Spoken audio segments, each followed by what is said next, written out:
For 31 weeks since the pandemic began, nonprofits in the city have gathered each Friday morning for a call to come together around solutions for the challenges on the ground in the communities they serve. At the core of that is Casey Phillips. Casey is the executive director of the Walls Project, and he's joined by a panel of all-stars who got busy making sure schools were supported and our kids were equipped to learn when the pandemic hit. All right, thank you so much, Adonica and Laura and everybody from New Schools. I also want to give a special shout out to Maya, Trey, and Mr. King for the sessions this morning. Nothing short of incredible, and appreciate y'all's time and effort and commitment to the community. My name is Casey Phillips. I'm the director of the Walls Project.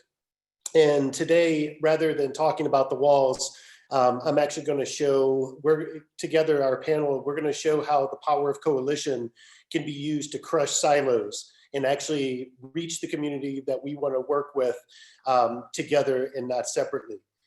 So in regards to education, we represent a cross-section of private industry, nonprofit, and faith community that recognizes that everyone plays a role in educating our kids of our community. I want to make sure and introduce our panel, and then each panelist, as I said, we'll get to the work that you all do after we kind of finish level setting about the coalition work. But as I introduce you, I would love for you to take yourself off of mute and say one word that encapsulates the work that you do in the community, right? So first and foremost, this rising star in the world, really, to be honest, needs no introductions, but I'm going to do my best anyway. Mr. Jay Daniels is the CEO of the East Baton Rouge Parish Housing Authority and Partners Southeast. His impact since taking over the agency has been profound, and the future is so bright, it is hard to even stare at him, not only because he's a beautiful human, but as if he is creating change at a rapid pace in our community, which is something that we all want to see. Another rising star is Miss Emily Chatelain. If you would, oh, I'm sorry. Hey, Jay, what's that one word? What's the one word that encapsulates your work? Access. Yes, sir. Love that. Next rising star is Miss Emily Chatelain. If you want to give a quick wave. Emily is the executive director of the 3 O'Clock Project, which provides healthy meals and nutrition education for at-risk students after school. Many people have been paying attention to the 3 O'Clock Project since the pandemic broke out, but they've been doing this work for quite some time. Emily, we are pleased to have you with us. And what's that one word for you? Equity. Awesome. Amen. With that amen comes our other panelist, Reverend Alexis Anderson. The work that I've watched her do since COVID broke out in our community has been nothing short of inspiring, and at the same time making me totally dissatisfied with everything that I've done to date, and challenges me to move forward and elevate our work.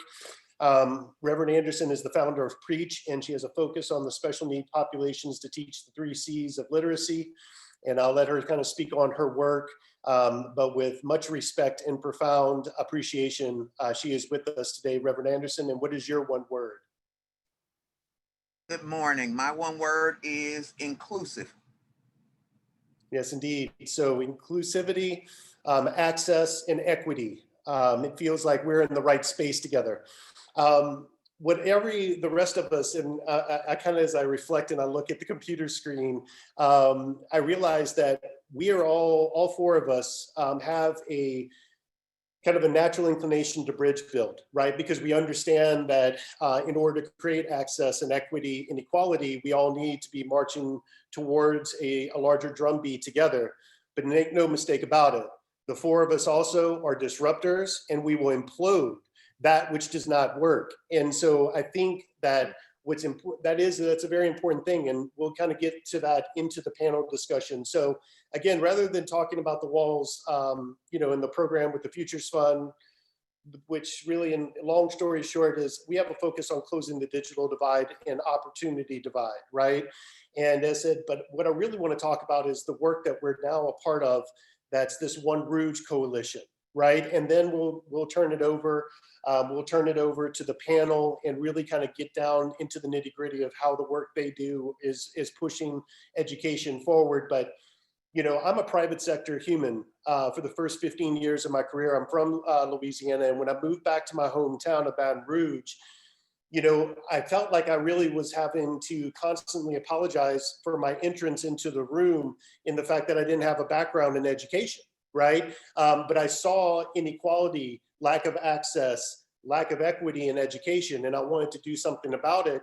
But, for the most part, I was constantly kind of just like sitting and hanging out in the back of the room because out of respect and appreciation for those that came before us, the giants that came before us, right?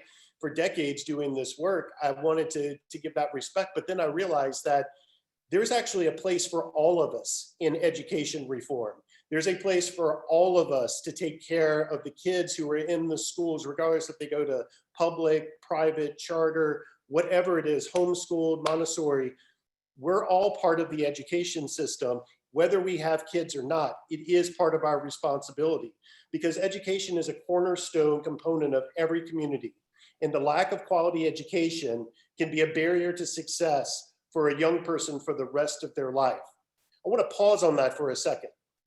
The ramifications of a lack of a quality education literally can change the trajectory of a young person for the rest of their life, a community for the rest of their life. I know I'm preaching to the choir because we're on the conference that we are on, and these are career educators, but this is something that the private sector, the nonprofit sector, and the faith community needs to understand that it all starts with education, right? And the barrier to quality education was recognized by HUD back in 1978. HUD with all the housing studies and figuring out how to do more effective public housing, they recognized 9 drivers of poverty. And education is one of the most important ones because if you don't have a quality to a good education, you can't create quality of life for all families equally. And I think that when we're really talking about this power of the coalition, all of us were involved in our silo coalitions, and we'll just call it silo coalitions. We were all doing good work together, but when COVID hit, those 9 barriers of poverty just magnified. They just exploded. And if you could get out of your own way and not just be thinking about your own self-interest or your organization's survival, you could see that the community need was rising so fast that the system literally wasn't built for it.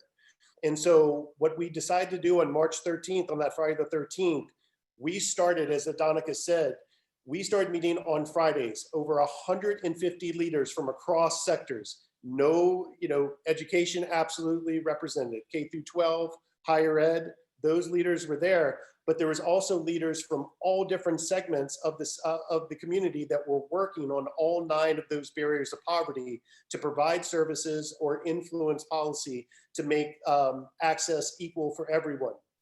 And so for the past 31 weeks, these 150 community leaders have been coming together to learn from community speakers and collaborate and take action. And that's why we're here today, is that this is an open invitation to everybody on this call. Fridays at 8:30 in the morning, I'll put my email in the chat. Everyone is welcome at this table. You come,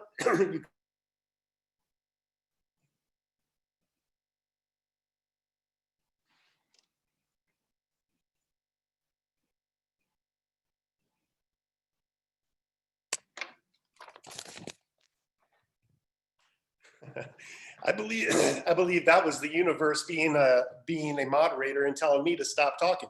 So as said, so am I back? Can everybody hear me? Okay, I'm going back into where the computer is. So long story short, for this coalition work that everyone was open to, this created a 2-way dialogue with school leadership from K through 12 and post-secondary, with the private sector, with the faith community, and with the nonprofit sector, to have a 2-way dialogue to hear where the need was and to come up with solutions in order to actually do something about it. So it was very clear that education became a major focus of the One Roots Coalition on Fridays. Those school leaders, they created this continuum of like reporting out in real time where they were having access, lack of access for technology and internet access, campus safety, meals for kids and food insecure families, mental health, and a housing crisis that could literally put kids out on the streets. And Reverend Anderson said something, and we're going to now segue to the panel, but Reverend Alexis Anderson said something when we were all trying to figure out how to get more kids laptops and get them internet access. And there was some collaboration that came together and really put that into action. And almost for the moment, everybody was kind of patting themselves on the back for a second. And Reverend Anderson interjected, and she's like, "That's great." She was like, "But what good does a Chromebook in a kid's hands that's living under the overpass doing for them and their families?" And that just took it all back and showed how much work we really had to do, because there is all these interconnected barriers of poverty that are playing into the educational experience of the youth in our city. So that's what the One Rouge Coalition was. And New Schools for Baton Rouge has been an integral part of it from day one, and opening doors for collaboration with EBR schools and with everybody else in the city that's coming together around youth. So with that being said, I'd like to check in first with Reverend Anderson. And I'd like you to kind of talk about how you have utilized the community check-ins, this coalition model, to not only move the work that you're doing forward, but to also open up new opportunities to serve people more inclusively. Good morning, and thank you, Casey, for such nice words. I represent a multitude of organizations. I'm the executive director of PREACH, which stands for Presenting Resources Effectively Applying Christ-like Humbleness.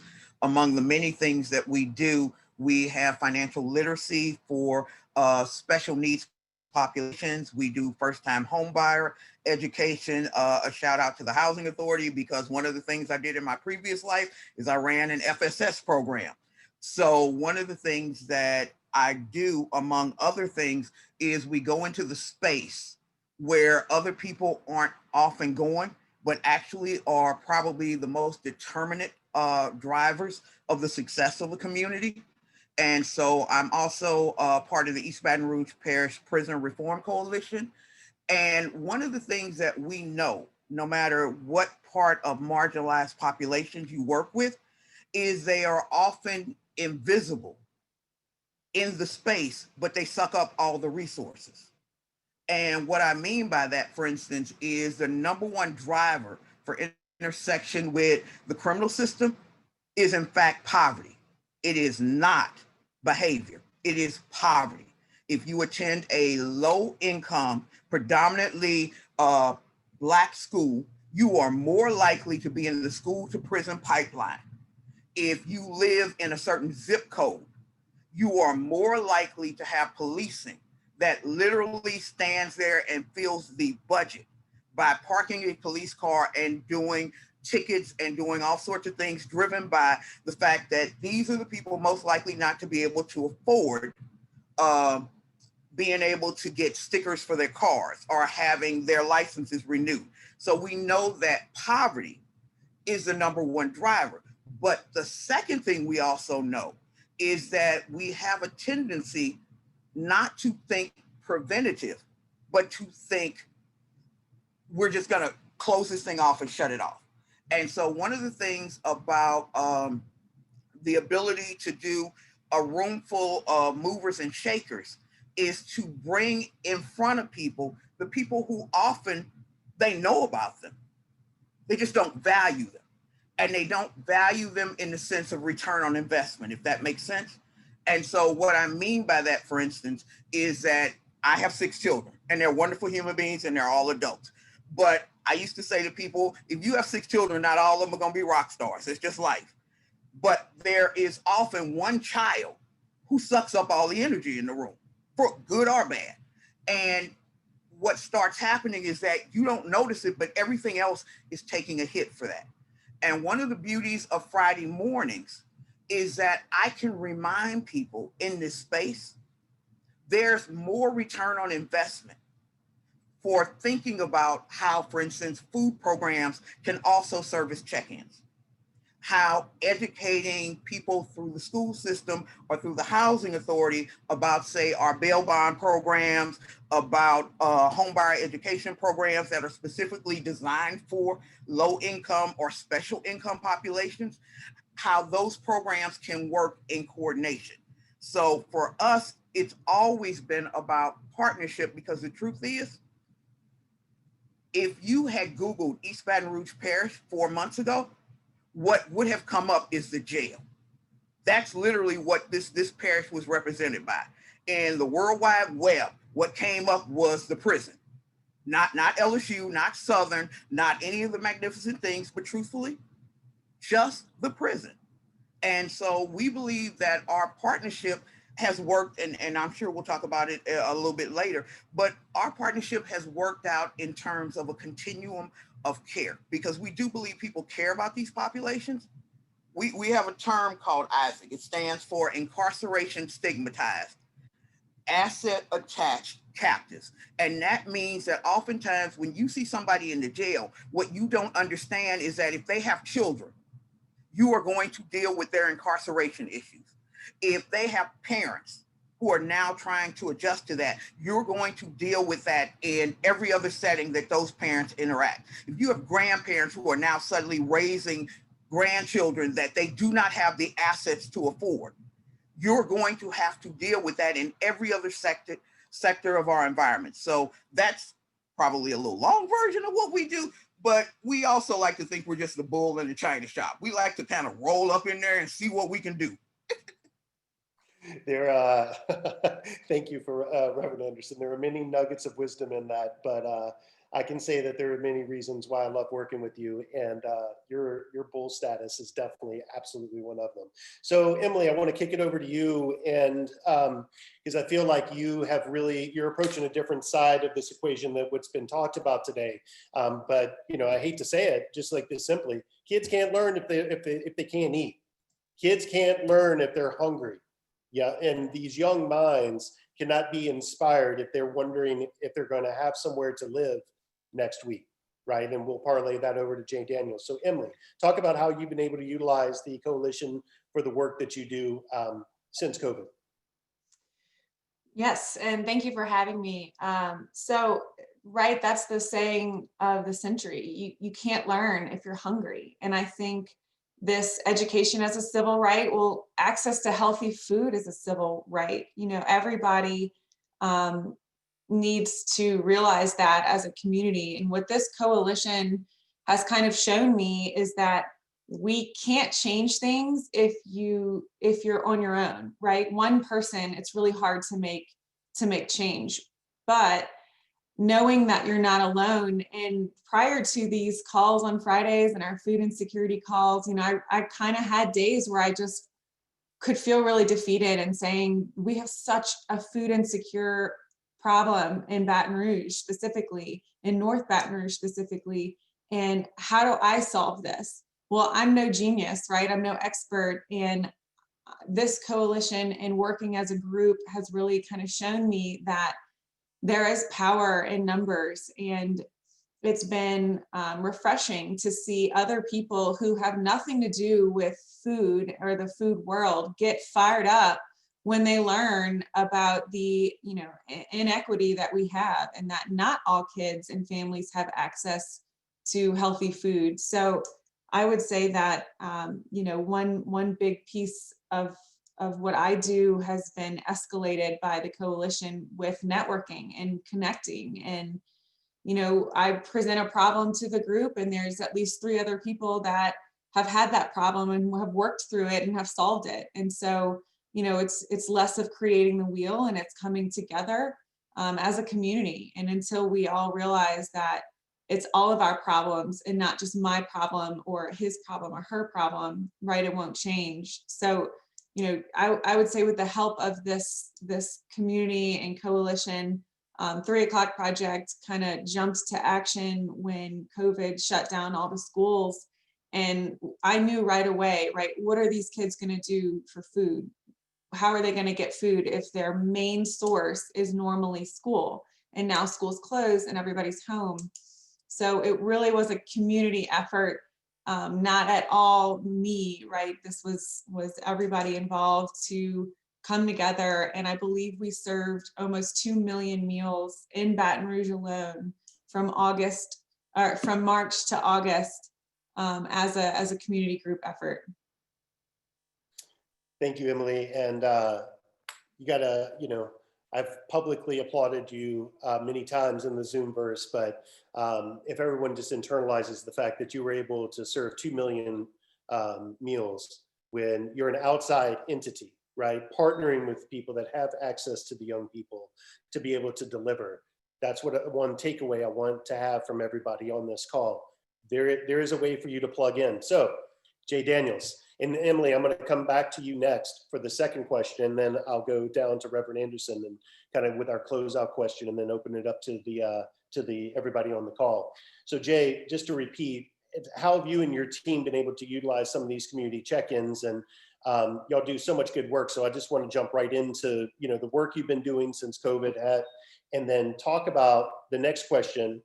How can this time of disruption be an opportunity for a systematic change that is long overdue and absolutely essential to make it to move things forward? Jay? Absolutely. Thank you, Chris and Adonica, as well as you, Casey, for allowing me to participate in the panel. The Housing Authority is the East Baton Rouge Parish Housing Authority is not your typical housing authority. Ironically, you talked about that one word which describes the work that we're doing, and it's access.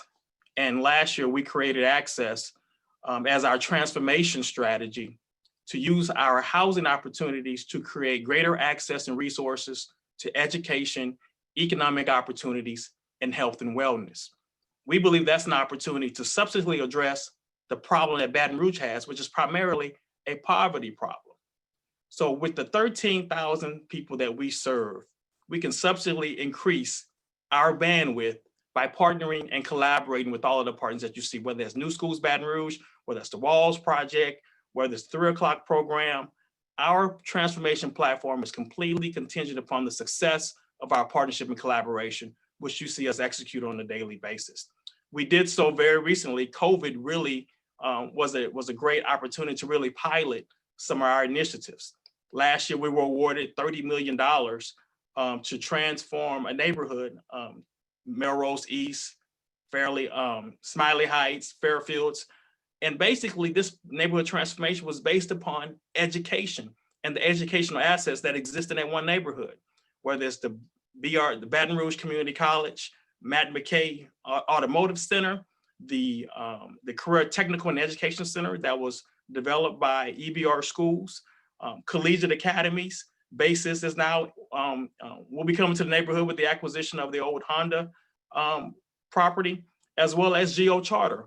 All these educational assets exist within this one geographical area, which means that now we have an opportunity to attract external investment in this neighborhood. And so with our partners, we can continue to really have a captive audience to really change the trajectory of the kids. My mentor in Atlanta once said, and she said it best, she said, education is the great equalizer. So as we develop our access platform, we have a way to substantially address education and do so through partnership. Yes, sir. I love that. And that, boiling it down to the poverty problem, right? And approaching your work with that was powerful. And, it's been a lot of people who have been involved. I know you'll never take the credit, and even your team won't take the credit, but pulling that $30 million of the Choice Neighborhood initiative from HUD over the next 5 years into the city. Your counterpart with Chris Tyson and Build Baton Rouge and Mayor Broome pulling in the $5 million from JP Morgan Chase. These large scale investments only come when that history of collaboration and proven outcomes together through coalition work is actually on there. So if you're on this call, you can keep going alone if you want to, and you can keep having 1 or 2 little artificial partnerships to demonstrate what you do in the community.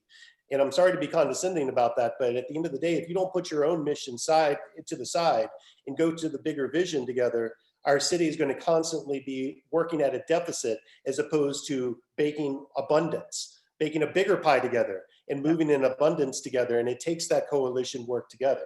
So Emily, thank you, Jay. So Emily, I'm going to kick it back over to you. How can this time of disruption be an opportunity for systematic change? I hope that you don't pull any punches, and I hope that you're direct, because I think people could really benefit from you having to learn how to work through a system that ultimately isn't totally built flexible enough to serve people, especially in a time of crisis, whether it's a hurricane, whether it's COVID, whatever it is. I said, maybe talk about where that change needs to be, Emily. Whew. So, you know, COVID has highlighted, right, the importance of basic needs, I think, that need to be addressed for families first, right? Food, shelter, education, things like that. We have had to work through and work with many challenges that aren't widely known. You know, in Louisiana, for example, our health department has a lot of stringent requirements that other states don't. You know, and every parish acts as their own kind of department, even though it's a state Louisiana Department of Health, right? Every parish has their own rules and their own forms and their own guidelines, which is a struggle. So we're working through that and working with teams to try to unify each individual health department. You know, there's issues about delivering food if it's not on a refrigerated truck, where you see other states delivering food out on school buses, and the health department here said, no, you can't. It's not safe. Yet Texas is doing it, Mississippi's doing it, Arkansas is doing it. So why, right? Why aren't we? And instead of just saying, well, okay, we say, show me the reason, and let's find a way around it. So we're working through things like that. And we have a call this week with USDA and the Louisiana Department of Education to work on some of the struggles we're having with policy around serving kids after school and our local districts. It's just a matter of, like you said earlier, you know, I really didn't hear the term disruptor until I started being on these Friday calls. And I'll own that. I guess that I am a disruptor. I don't like being told this is the way it's been done, and so that's why it must be. I think we are a community of activists, especially given, you know, what's happened in the past year in Baton Rouge, and I think we need to harness that and continue to push the questions, ask why, and not accept it's because it's always been done that way. And that's a really unique thing to see this group do and this coalition do. You know, over the summer, we worked with BREC. I worked with board members of EBR and all these different community members and leaders to get things done. And like you said, push aside what my mission and my name wants, but what's the best for our community, and stop taking no for an answer. Yeah. Well said. Stop taking no for an answer, Emily. I feel like we say it to each other every Friday. Thank you for that. Reverend Anderson, I'm going to give you a 3-prong question, which I think is everybody's favorite thing. It's probably one of your favorite things, because it'll give you enough latitude to be able to really talk about the work. And it's going to include Mr. Brandon Kelly's question in the chat. So if anybody has any other questions, please put it into the chat. How can this time of disruption, right, be utilized? How did COVID accelerate the work that you were doing to be able to support young people in low-income communities? And how can people partner on this call to accelerate the work with you, either through the Friday check-ins or, you know, separately whenever they get your email address? So that's your 3-prong question. Please, no apologies for being long-winded. We want to hear from you.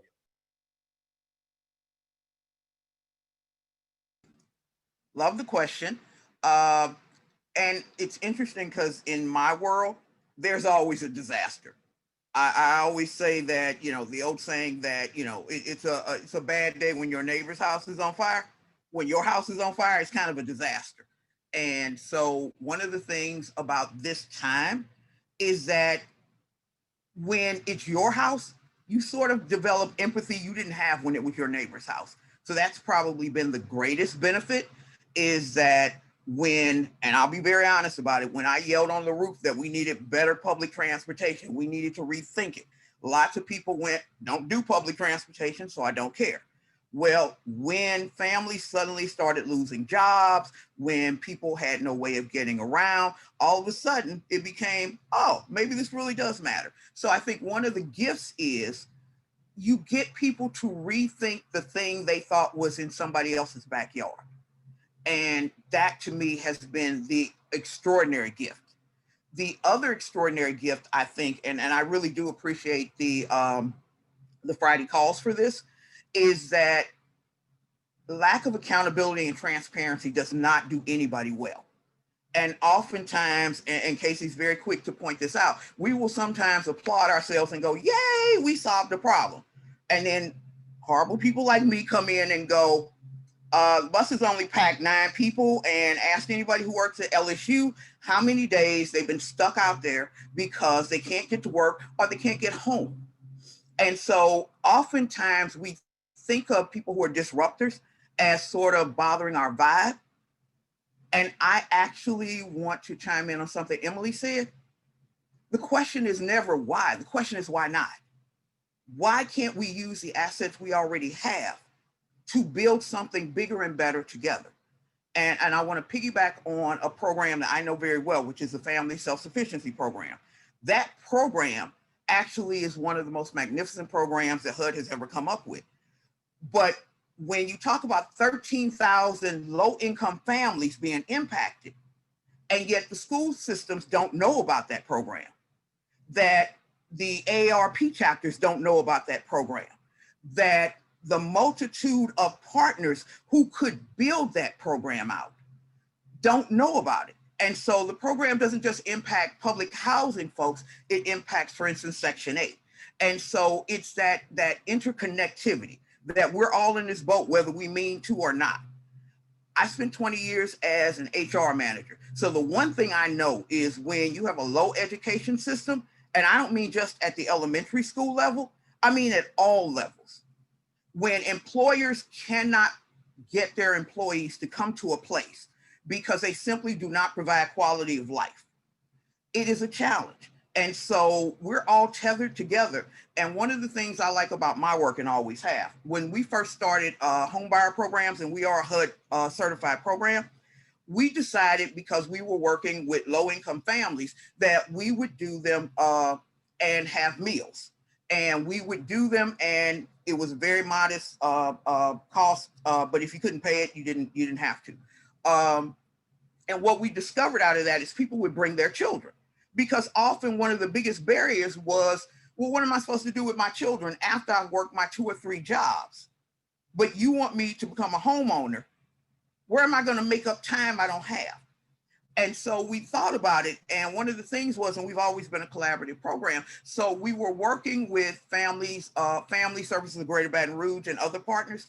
And so we would have meals, and it was a collaborative thing. And one class, we actually had 2 chefs in the class. It was a good 16 weeks. Let me just put it that way. But my point was, the children who were sitting there basically doing their homework, one of the children went to school and the teacher asked him what he'd done the night before. And he said, I'm trying to buy a house. And the teacher thought he was being facetious and rude. And he proceeded to start explaining to her how mortgages are calculated. And the thing we didn't necessarily count on was that while children were sitting in there being exposed to this opportunity, they were also owning the process. And one of the things about this time is, as we ride together and we stop thinking, for instance, we run a pretrial facility. That is what the East Baton Rouge Parish Prison is. It is 80 to 90% at any given time pretrial. That is a nice way of saying those are citizens who have not had their day in court. They are not inmates. They are not wards of the state. They are people who have not had their day in court, which means they're not excluded from our families, our schools, our communities, our feeding programs, our centers. And yet, without having a window or platform to kind of remind people of that, a lot of people don't understand that during this holiday season, where we're all going to do something very special for families, but for children who have parents that are in the prison, they haven't seen them for 8 months. The holidays are going to be a horrible time for them. And it's going to require special mental health programs. And it's going to need teachers to be recognizing that a certain percentage of their students fall into this category. It's going to be a time of bad choices, if I can make that clear. When you can't do for your children the things you normally want to do, I'm sorry, it's a very real issue around, well, I'm going to do this one thing. I may not be able to do all the other things, but I'll do this one thing. And without family support and a recognition that that is a trauma that needs to be addressed. And part of what the coalition does is it allows room for these other conversations. So we talk about food, but then we talk about who are we feeding? Well, feeding children doesn't feed parents and it doesn't feed grandparents. And I know for a fact when children have grandparents and a lot of them are diabetic and they need to eat and they need to eat certain things, that child will give that grandparent that food. And so then a teacher who doesn't understand why Johnny is not behaving well at school, well, Johnny didn't eat. Johnny did the thing we think is actually a good thing.